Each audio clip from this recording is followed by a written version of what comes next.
Hey, so today we're going to talk about how a trade or vocational or career school scales enrollments with Google Ads. We've helped about 200, vocational schools over the past 7 years or so scale up through a variety of channels, and Google Search Ads, Google PPC has been historically one of the biggest drivers for these schools to grow enrollments. Now, in 2026, it's still a very powerful channel. I'm sure a lot of you are noticing there's diminishing returns. You guys are hitting a cap. You guys are seeing it less profitable.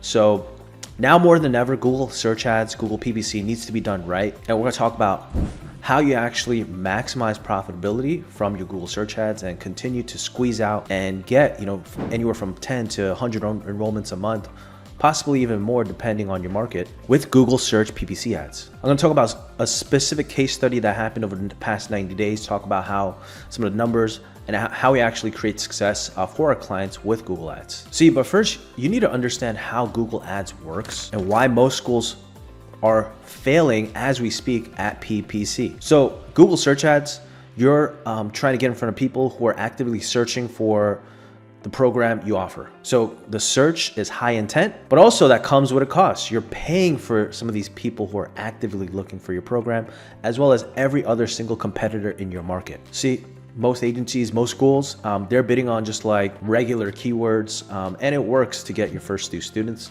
But keep in mind, how Google PPC works specifically is there's only a limited amount of people searching for, let's say, an HVAC school around you. So you may get some students that trickle in, but keep in mind, you're competing against every other competitor program out there in your market. So you got to beat these guys. You got to have a strategy that beats these guys. Because if someone's searching for an HVAC school, you want to make sure they pick your school versus the competitor when they're searching on Google. Also, don't cheat. A lot of agencies do this because it looks good to the client.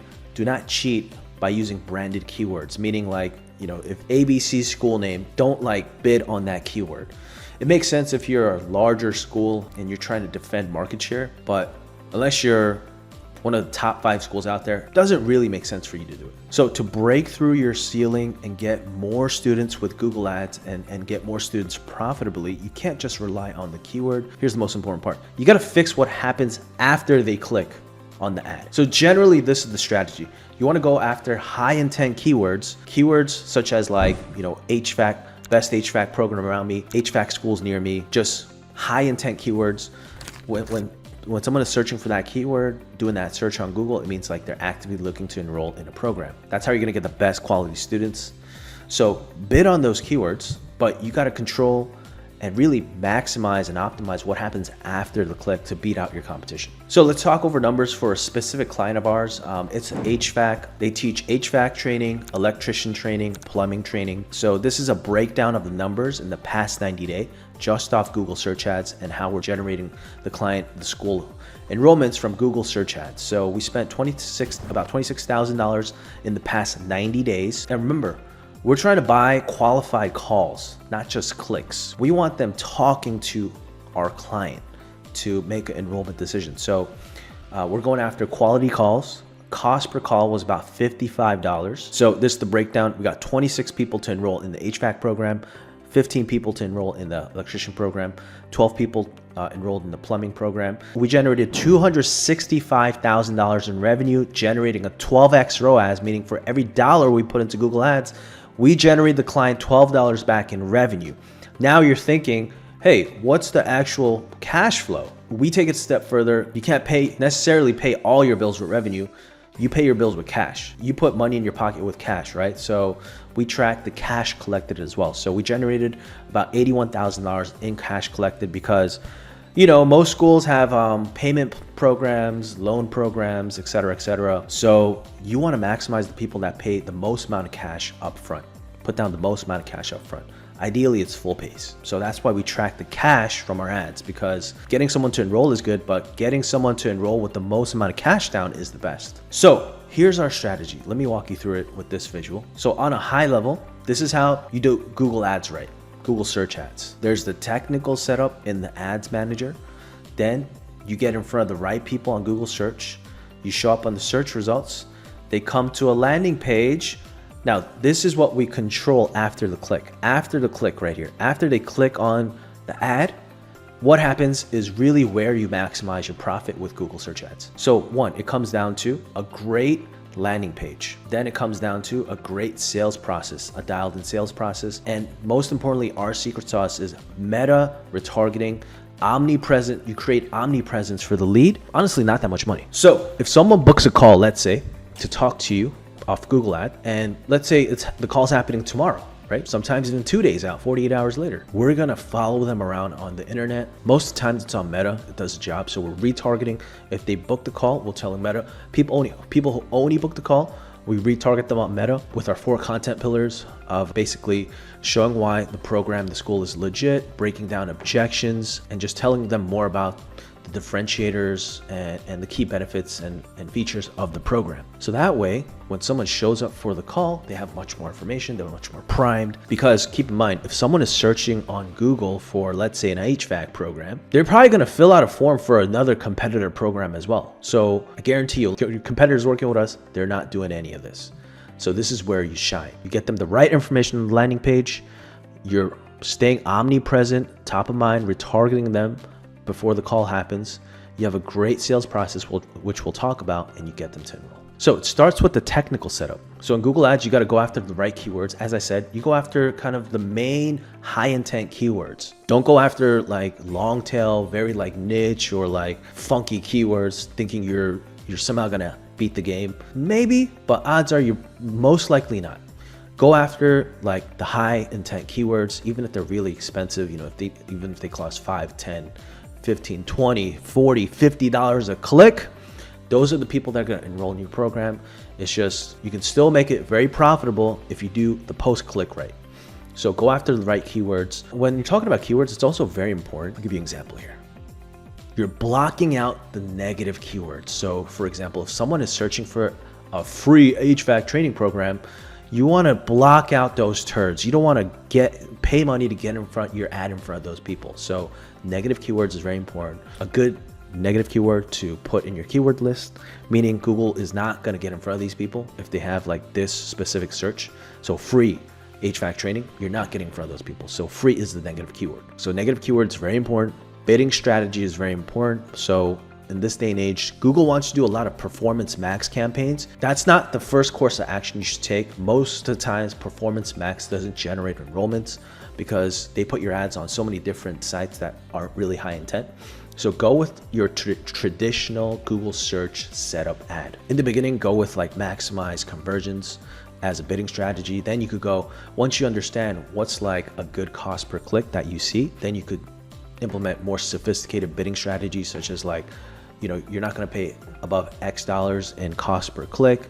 You're going to show ads on certain times of the day, schedules, things like that. So next thing is your ad text. Your ad text is very important. What actual text they see when you search right here. This is the ad text. When you search for your program, when prospective students search for your program. So, you know, good old fashioned ad copywriting is very important. You got to write just good ad copy. So that's your setup on the Google Ads side. Then people are going to search, put the keywords in, you show up on the search results. Now, this is the first part of our secret sauce. You did all that hard work and paid money to get someone to click. Now they show up on your landing page. What do most schools do? They just drive them to the homepage or some type of page where there's like a million actions they could take. There's like a header with 4,000 links in it. There's like 4,000 buttons they could potentially click, and like it channels them into different parts of the website. You paid good money to get someone to your landing page. The only thing you want them to do is enroll in your program, and that's most likely the next step of that is schedule a call. Put a meeting on the calendar